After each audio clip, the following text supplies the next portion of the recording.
Ola, Eloi Caldeiro, moitas grazas por vir a Voz de Galicia. Moitas grazas a vos por convidarme en esta nova sección que parece que está tendo moito éxito. Oxe, sin as redes sociais non somos nada, claro. E xa nos xornais non é onde máis se divulga ahora mismo a calquer tipo de noticia e de novedade, non? Claro, bueno, hoxe vamos a falar de toda a túa trayectoria, pero imos empezar polo último, porque ves con este disco de 45 anos de Braz, que di na folla promocional que cando a tradición experta e a modernidade ruxe nace 45 Old. Sí, efectivamente, eu desde o primeiro disco alá no 82, cando gravamos con Phyllis, a miña idea sempre foi avanzar, o sea, non replicar o que había, porque xa está aí, está moi ben feito a tradición, como para andar remexendo nela, con o cual a historia era que a partir da tradición podamos sacar cousas novas, o sea, buscar os nexos de unión con outras músicas, o sea, isto eu sempre digo que a música é como as linguas, non? O sea, canto máis está lonxes e puidéramos chegar a aquel Big Bang primixenio dos primeiros que empezaron a tocar seguramente en algúns cepos por ali con varas e isto, hasta que chegamos agora, supoño que houve ese Big Bang inicial que se expandiu, igual que o Big Bang a nivel planetario ou a nivel universal, e tamén o musical, non? Eu creo que, en realidade, todo saliu desa magma primixenio e se vai cambiando, co cual, se eres capaz de volver a cara atrás, o sea, estaríamos falando de Newton, non? O sea, e de ver a posibilidade de camiñar pola relatividade cara atrás, encontraríamos todo como estaba aí fervendo e como por a cuestión das latitudes, das altitudes e tamén da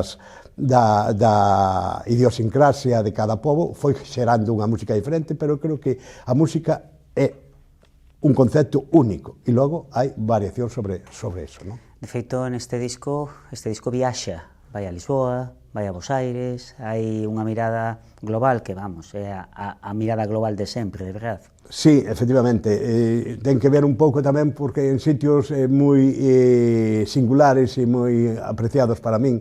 Primeiro que foi un grupo dos 80 para aquí a América, penso que fomos nós no ano 85, e encontrarnos con aquela cantidade de xente chorando a ver que había cousas que eles non conocían, o sea, música con gaitas e rock, para eles era absolutamente non había internet, non había nada disto, co cual non chegaba eso.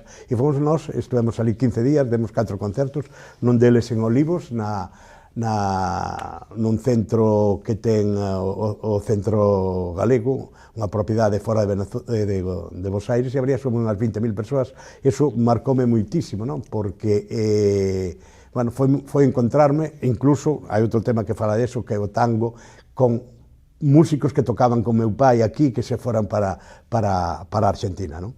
Por un lado, Lisboa, que para min tamén é outra cidade máxica para os galegos falantes, bueno, é ver como sería este país se todo o mundo falara galego, non? Co cal, a chegarte Porto, Braga, Lisboa, etc. Pois ten esa connotación máxica.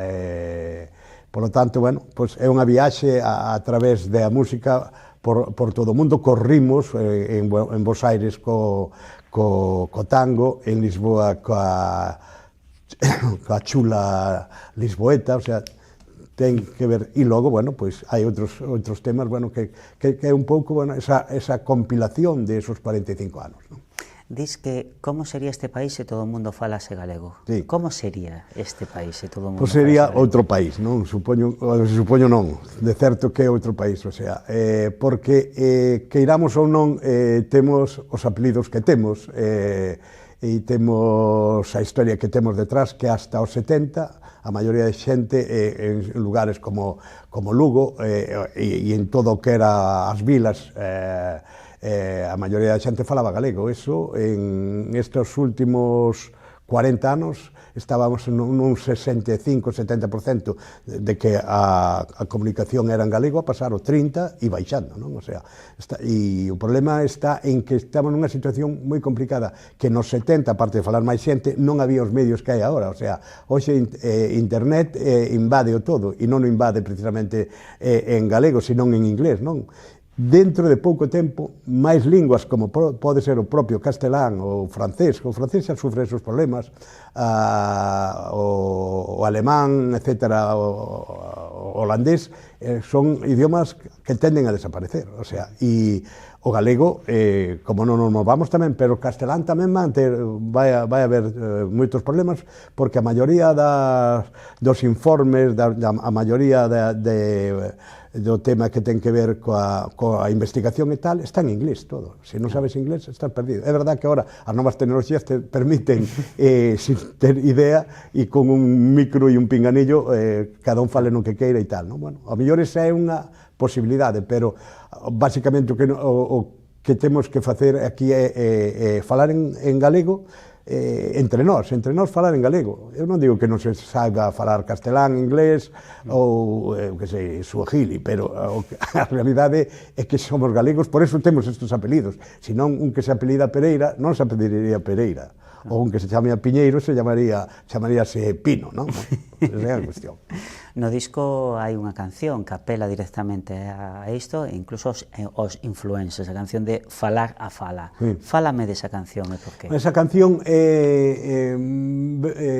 xurdiume porque houve unha moza, creo que en Vigo, por aí, que era ou quería ser influencer, non sei se chegou a cousa, pero, bueno, a verdade é que tuvo o seu minuto de gloria dicindo un día que o galego só falaban os do monte e algúns de Lugo, non? Co cual, a partir daquela cuestión, e en ese tempo tamén se produciu aquela diatriba con aquel problema ca Real Academia Española polo de Sanjenjo, si se podía decir Sanjenjo en castellano.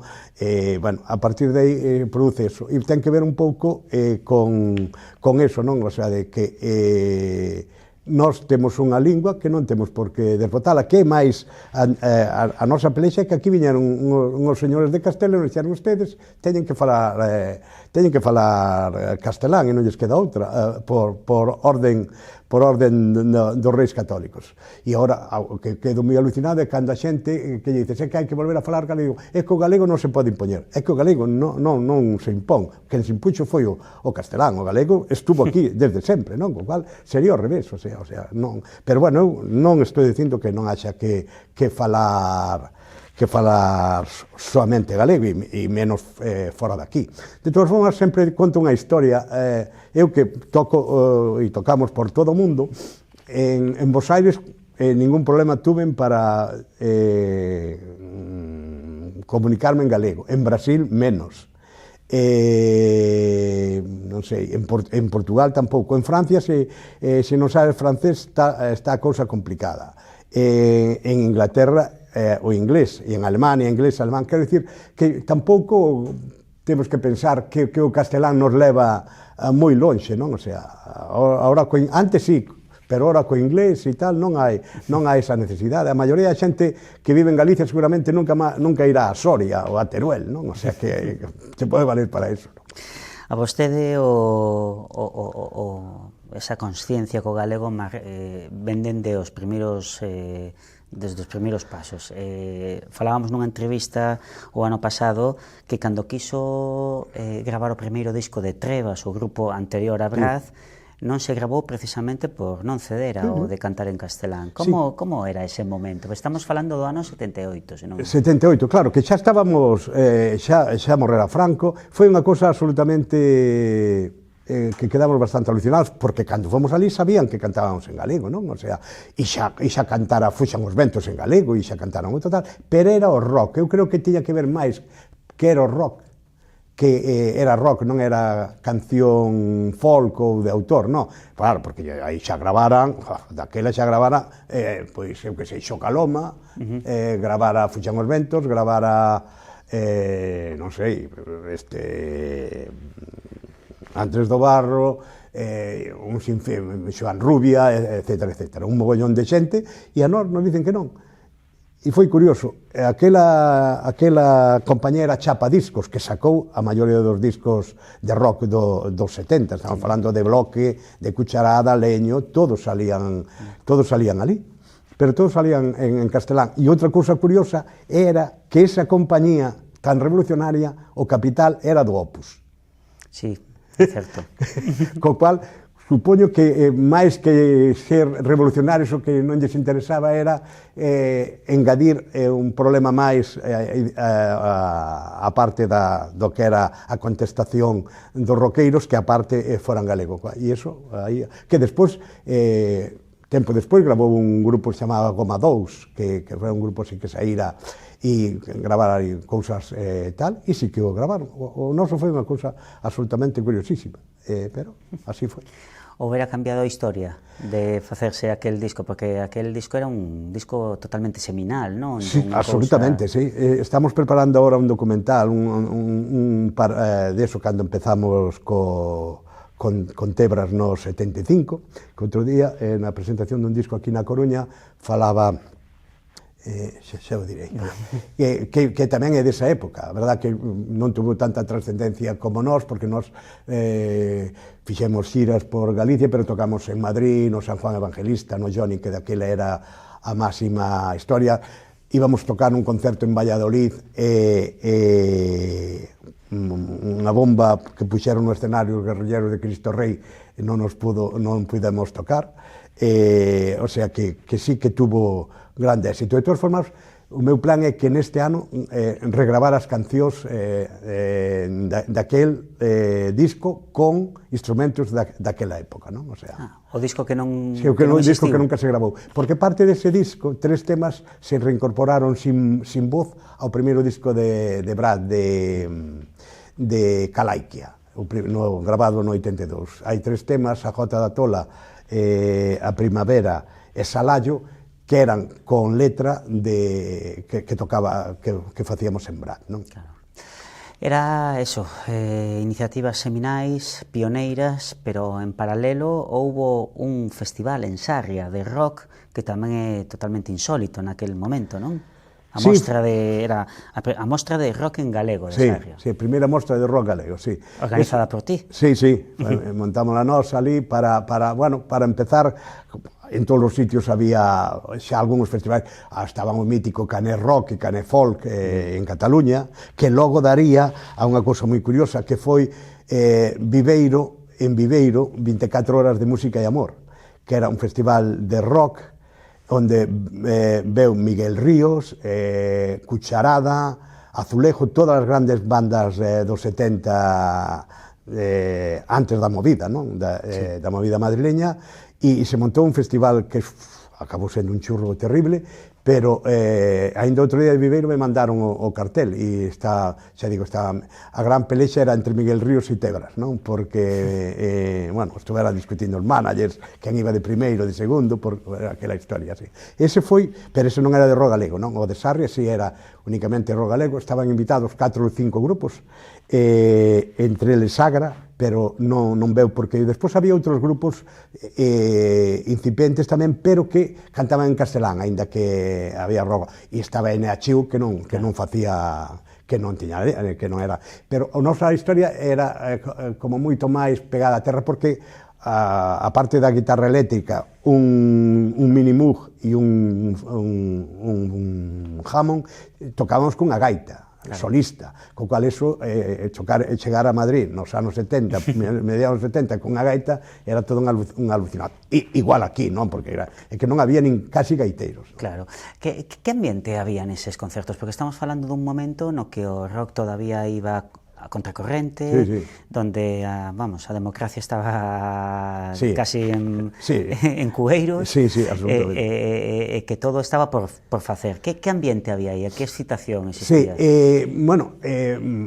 O ambiente do rock galego, que eu puxera RO con acento na O para escapar dos anglicismos e tal, era de sorpresa, non? porque paralelamente estaba medrando, pues, estaban salindo os Clash, estaban salindo todos estes grupos do punk, e nós estábamos aínda na historia, nós e os demais, en Madrid e tal, con grupos do rock que era como máis sinfónico, era aquel rock que viña de jazz, de, como se dice, bueno, Emerson Lake and Palmer e toda aquela xente dos finais dos 60, principios dos 70, non? Rick Wakeman e toda esta xente. Era de sorpresa, non? Era de sorpresa porque era algo absolutamente novedoso que había que construir desde cero, non había nada, o sea, plantearse, por exemplo, os ritmos galegos casi todos son de 3x4, para daquela todos se facían 4x4, o cual era moi complicado adaptar esa historia, é dicir, que temos que ver nós, o sea, que podemos trasladar desde Alabama aquí que sea noso, non? O sea, eu acordo que unha das cancións que fixera eran muñeiras progresivas, non? Porque era o rock progresivo, e que non, eso xa non me acordo disso. Acórdome de 8 temas que máis ou menos son os que me lembro claramente, pero que vamos a gravar con músicos desa época. O meu plan é que toque as guitarras Manuel Imán, que tiña Califato Independiente, aquel grupo tamén, o primeiro do rock andaluz, estaba Gualberto, estaba Smash,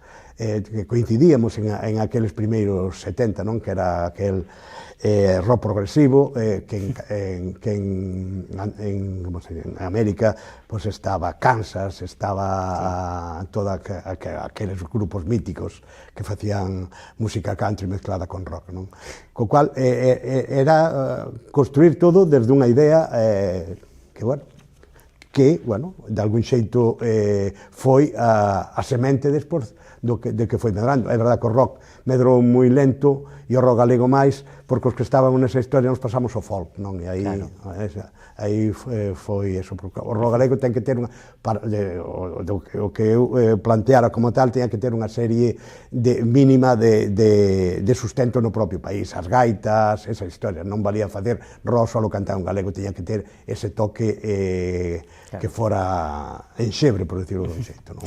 Logo desto xa ven Braz, non? Que cumple agora 45 anos. Que mantén viva unha banda? Porque non sei se hai unha banda máis lonxeva na música galega en xeral que Braz. Bueno, a ventaxa que ten é que eu ser quen tomei a iniciativa na facela naquel, despois de desfacerse Tebras por ese tema de non querernos gravar en galego e outros problemas de drogas, o guitarrista morrera, tal, quedei un pouco medio aí, casi medio zombi, non? E xe vou acabar a carreira e deixarme de rollos porque senón non vou facer unha cosa. Pero eso me durou desde finais dos 79 hasta xoño dos 80, que xa tomei a decisión de que había que facer outra historia diferente, e foi cando creo Braz, busco xente en Lugo e creamos este grupo que era tamén absolutamente novidoso. Había grupos estaba, como decía antes, Xocaloma, estaba Fixón os Ventos,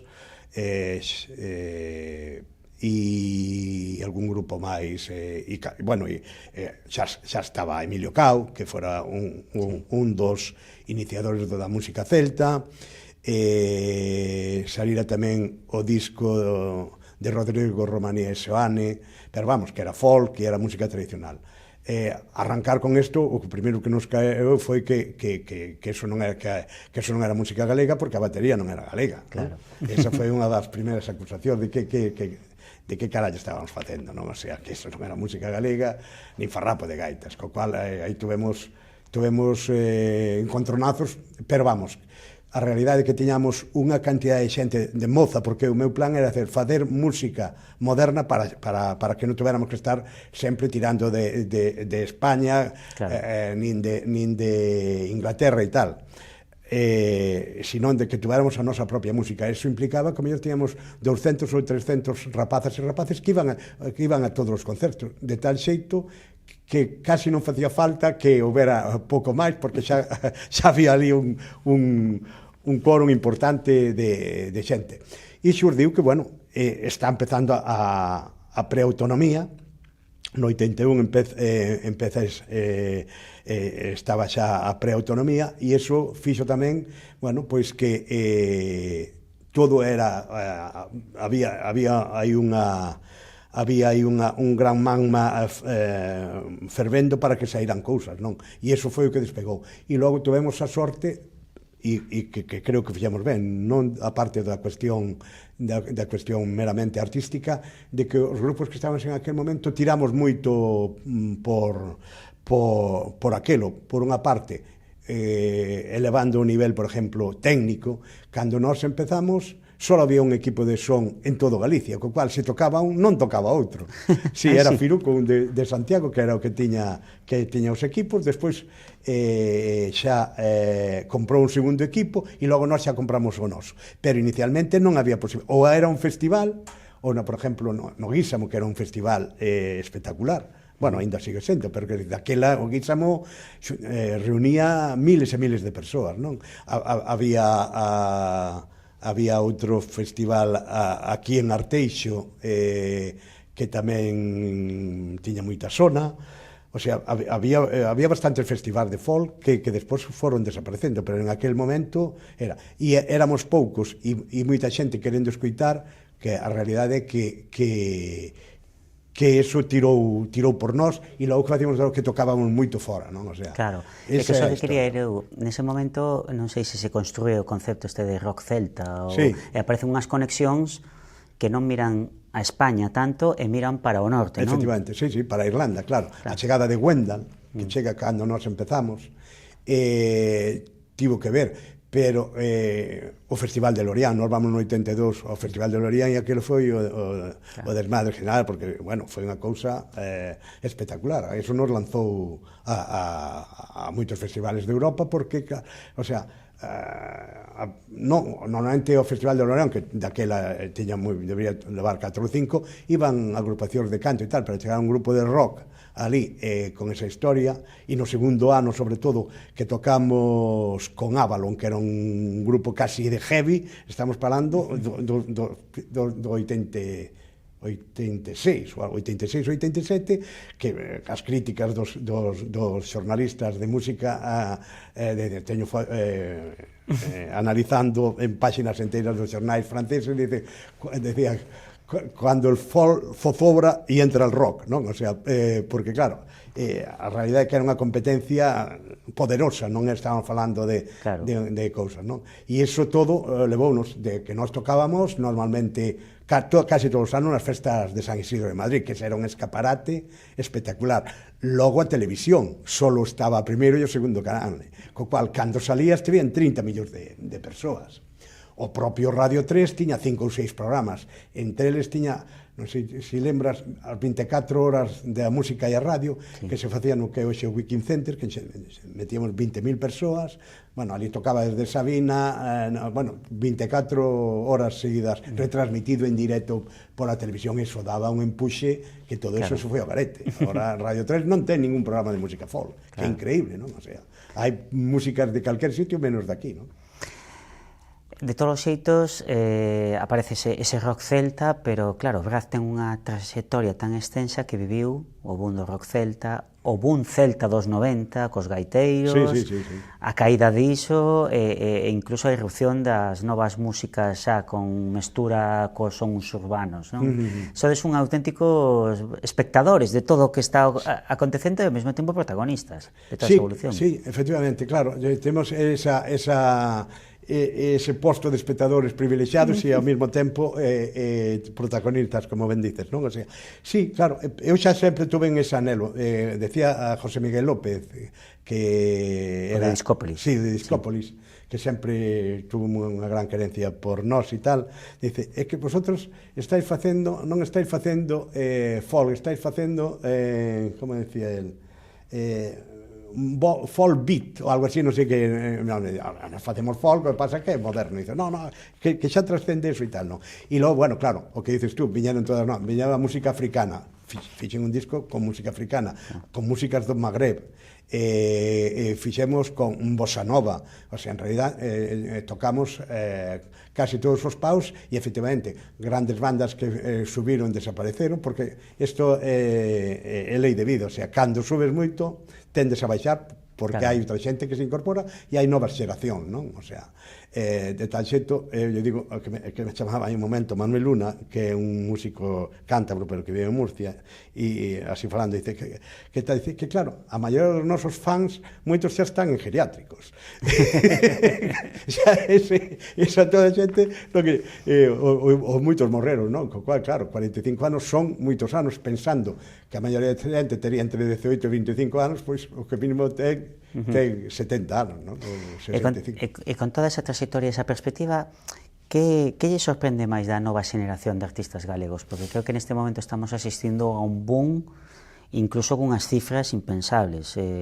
Falamos de que Fillas de Casandra tocan no Coliseo da Coruña, os Rapans tocan no Multiusos do Sar, non, Fillas de Casandra non, Tanxugueiras tocan no Coliseo, Rapans tocan no Multiusos do Sar, Fillas de Casandra tamén está no recinto ferial de Pontevedra. Estamos falando xa de 5.000 espectadores para arriba, non? É un momento... Sí, espectacular, pero espectacular por varias cousas. Leva sendo, a partir de, creo que a historia empeza a empuxar de forma especial a partir do Xacobeo do 93. No 93, eu que organicei todo o Xacobeo do 93, fixen un par de festivais que se chamaba Festival de Pelegrín de Música Folk, dai sale quedou finalista Budiño con un grupo que se chamaba Folk de New, e gana outro grupo que parte deles despois pasaron a Berrueto, e aparece Carlos Núñez, Matocongro e todo eso, claro, aí é tal, e eso se produce porque veñen uns músicos que teñen unha técnica bestial. Claro. Eso foi o gran. As escolas de música, as bandas de música e todo eso construyen un relato de grandes intérpretes que fai que todo se volva de moito nivel musical, porque nós a maioría da xente éramos autodidactas. Meu pai era músico, me enseñou o solfeo e tal, pero cando eu empecé non había xente casi que tocara batería, e menos de rock, o cual me tuve que inventar todo. Eso todo é prehistoria. Estamos falando de entre os sapiens e o cromañón, non? De tal xeito que agora esa calidade sumada a que a tecnoloxías, a grabación e todo eso mellorou moitísimo, ten que dar como resultado esa cantidad de xente que o fai moi ben e que os medios de comunicación tamén amplifican eso e as redes sociais para que poda producirse que alguén, pois, impensable hai 20 ou 30 anos que poda meter un grupo de música galega por 5 ou 6 mil persoas. Precisamente citabas a Budiño. Budiño estivo aquí recentemente nunha entrevista destas e dicía que había artistas novos, el citaba a Mondra e Fillas de Casandra, que conectaban cun público moi novo, que lle fascinaba ver como esa xente nova podía cantar unha canción, como o público que sigue eses artistas podía pasar unha canción mainstream en inglés a unha en galego sen ningún tipo de presuizo, que era algo relativamente novo en Galicia. Cree que iso indica, ainda contradecindo o que dicías ao principio, unha especie de normalización cultural do idioma a través da música? A normalización no idioma non existe tal, eso é soñar despertos. A normalización ou na música, polo menos. Sí, bueno, pero é unha minoría, o sea, se tú ves a cantidade de grupos que hai ahora mesmo en Galicia que canta en castelán supera, pero vamos, moito o galego. É verdad que medrou moito, pero a normalización non hai tal, que va. Porque despois hai outro problema moi grave, que moita xente que está na música e en outras actividades artísticas, audiovisuais, no momento en que a cámara apaga, pasan ao castelán falando. Ese é o máis grave de toda esa historia, non? O sea, eu vexo e comprobo a diario, a donde vaya, mentras se está falando e se está de algún xeito actuando se fai en galego, pero despois a maioría da xente e que non é culpa deles, a cuestión é que as familias educaron a xente en castelán, o sea, aí a ruptura, eu fui un profesor de galego, non? A ruptura está nos 80, a partir dos 80 os profesores, cando estaba prohibido, ainda non se podía dar en galego, a xente daba galego, agora non. Eu conozco o caso de unha persoa, non vou dicir o sexo, que é profesora de galego e dá clase en castelán nun instituto. Entendes? É unha tolemia, pero pasa iso, co cual non hai iso. Hombre, hai como gromos e tal, pero de aí a que sea unha cuestión extensible, está nun compartimento, e o problema é como sobordamos ese compartimento e o espallamos. A moitísima xente que lle gustan todos esos grupos que comentamos agora son castelán falantes. Son castelán falantes porque teño compañeiras e compañeiros que dicen, tal, son tal, pero falando en castelán. Claro. Ese é o problema, non? O sea, que é unha cuestión, por desgracia, de moda, pero bueno, sempre vai, a cuestión é que vamos avanzando, non?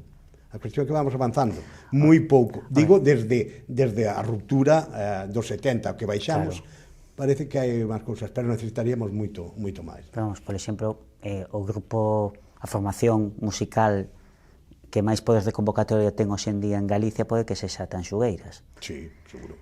Eso é histórico, nunca antes pasar algo así.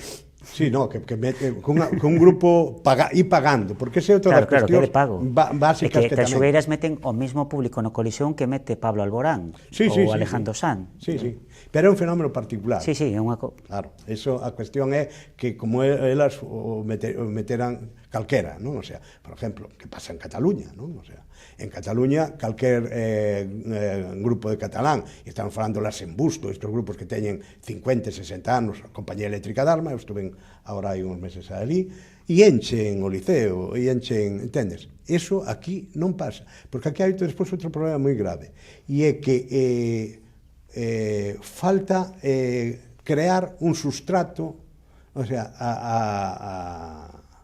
o blues ou o jazz, ten os alicerces moi ben pegados porque hai un recoñecemento histórico a todos os que aportaron.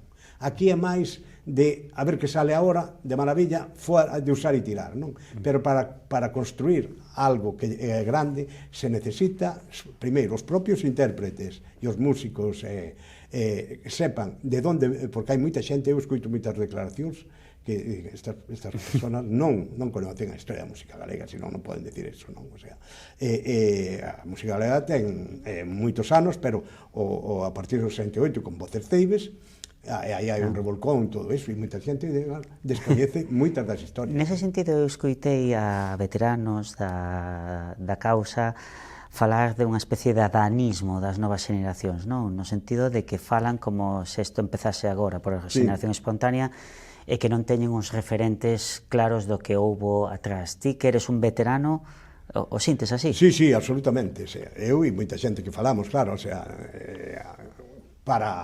eu supoño, non teño falado con grandes estrellas do blues nin de jazz, pero que seguramente coñecen toda a historia de... O caso do flamenco, sen ou, por exemplo, claro, hai moitos anos nun programa de música que era de entrevistas, chamaba La Buena Música na televisión española, falábamos de eso, non? O sea, as grandes músicas do Estado español que se podían, e de feito foi así, é o flamenco, que está moi lonxe de nós, porque o flamenco ten unhas posibilidades que non temos nós nin de coña, porque unha guitarra podes facer o que quera, hai unha gaita, si en do, tes que a dois, si bemol, non hai moitas posibilidades, pero foron, o flamenco xa digo, a parte do apoio que ten, como casi a música do Estado, non? O flamenco, xunto ca copla, son as grandes músicas. E a outra é a nosa música conectada ca historia do celtismo, que, bueno, que isto poderíamos poñernos a falar aquí hasta dentro de un par de anos.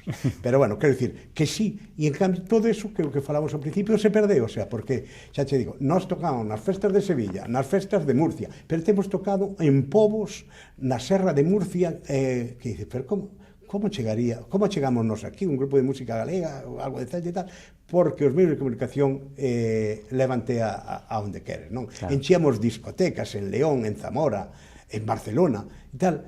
Iso é o que eu creo que boto de menos para que a música volva a recuperar esa internacionalización, non? O sea, aí é onde está a nai do año, que decía outro. Falaba agora de pagar por un concerto e tamén noutra ocasión falábame do perigo dos festivais, que se estaban merendando as salas, festivais algúns gratuitos, outros de pago. Ti que, ademais de músico, tamén organizachedes, bueno, resentaches unha sala, contame como é esta historia, non? Sí, a historia dos festivais é un gran negocio arredor da música, non de música. Eu entendo, sobre todo os festivais de rock, porque os outros xa, a maioría xa non existen, o sea, un festival de folk ahora mismo, si non creo que poderas juntar, a non ser que o que falábamos, algún grupo determinado, poda tal.